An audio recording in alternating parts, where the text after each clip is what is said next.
two groups today. Okay? Rabbits are in the order Lagomorpha, and the skulls are exceptionally easy to identify. They have 2 over 1 incisors. The second pair is small and peg-like, directly located behind the first pair. And I mean, I'm here to tell you they've just been getting better than that. These are, you look at the skull of a rabbit, and you'll see that the second pair of incisors are directly lined up behind.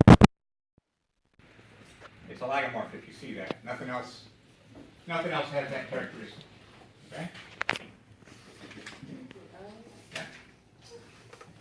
Once you get it to the lagomorpha, you have 2 families to distinguish. One are the Leporidae, that's your basic bunny, hares and rabbits. And then the other family are the Picas, family Ototonidae. Okay? And those skulls are readily distinguished as well. The feature I like to use is the jugal extends quite a bit far back. So behind the zygomatic arch, it extends about half again or more behind the zygomatic arch in the Picas. So in the Ototonidae, the jugal extends posteriorly quite a bit behind the zygomatic arch. In the Leporidae, it only extends just a tiny bit. I mean, it really is a striking distance. There's another character here you can use if you want to separate these two, and that is the supraorbital process is present on the Leporids, is absent on the Picas. Okay? It can be a good character. It's very distinctive here. So this would be a Leporid. Sometimes it looks fused to the skull, and sometimes students have a hard time distinguishing that, but you know, it works for sure. And this would be an example of a fused condition maybe. I mean, it's there, but it's sometimes not as good. Any questions about those? Okay, so now moving from rabbits to rodents. A rodent is a pretty easy critter to identify. It is a eutherian, right? It is a eutherian without a postorbital bar or a postorbital plate, and I say this for a reason, okay? And then it has 1 over 1 incisors, okay? All rodents have 1 over 1 incisors. Now, the reason I'm putting those caveats in there is, remember, there's at least one marsupial we saw that has 1 over 1 incisor. What? Anybody remember what it was? It was the wombat? Phalangidae. Wombat skull. And then there is a primate that has 1 over 1 incisor. That's the eye, but that's going to have a postorbital bar. Okay? So, and that's, you know, for all intents and purposes, if you see 1 over 1 incisor, you are almost certainly looking at a rodent. Okay, so that gets you to the order. Okay, to separate the rodents, you need to know a few terms. First of all, the infraorbital foramen is the hole that is below the orbit. And in some mammals or some rodents, that's huge. You can see I can stick my whole thumb through there, right? But in others, it's tiny. Okay, like in the beaver skull. The size of that thing is very useful in helping you to determine which of the groups you're talking about. So by looking at the size of the infraorbital foramen, and then the presence or absence of what we call a zygomatic plate, which is basically a wall of bone. You know by now a plate is a wall of bone. Here's the zygomatic arch. Here's the zygomatic plate. So a combination of the size of that thing and whether or not there's a zygomatic plate will help you break up the rodents into some manageable chunks. So, naturally we've got words to go with all that. Trogomorph is a situation where there's no zygomatic plate and you have a small, round infraorbital foramen. Okay?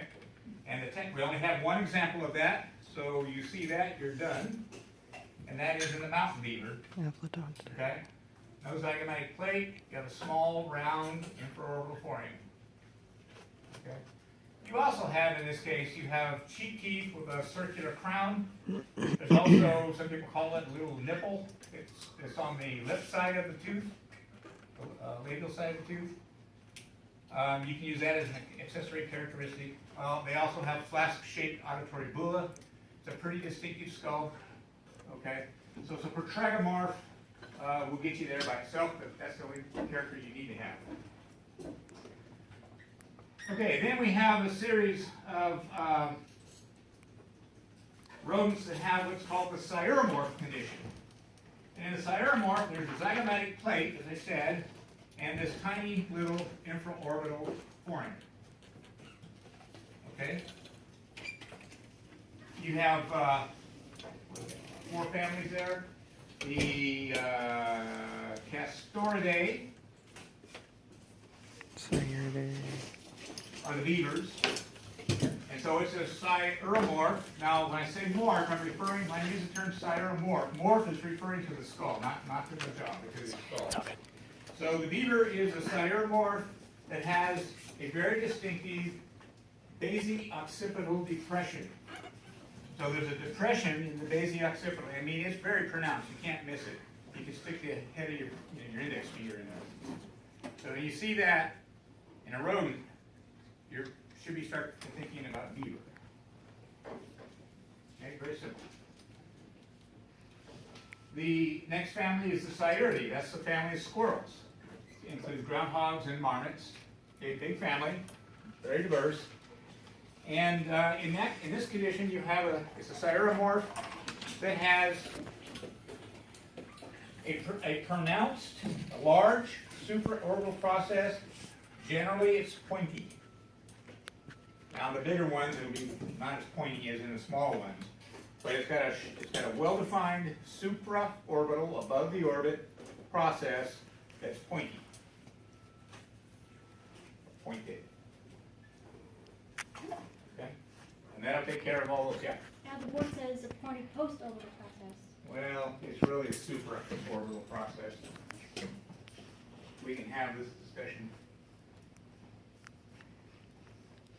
This is definitely above.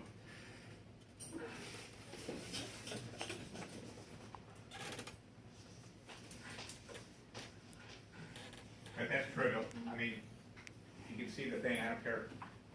Post and super, that's just it's important anatomically, but it's a small deal.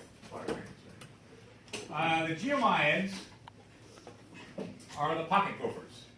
And most of you probably know something about gophers. If you live anywhere, they're often digging up your yard or something to that effect. And the pocket gophers are a psiromorph in which the infraorbital foramen is on the rostrum, actually. So by on the rostrum, I mean it actually goes, well, it doesn't go this way, but it's a small hole on the side of the rostrum, as opposed to a hole that's going front to back. It's kind of going across the nose. The condition here on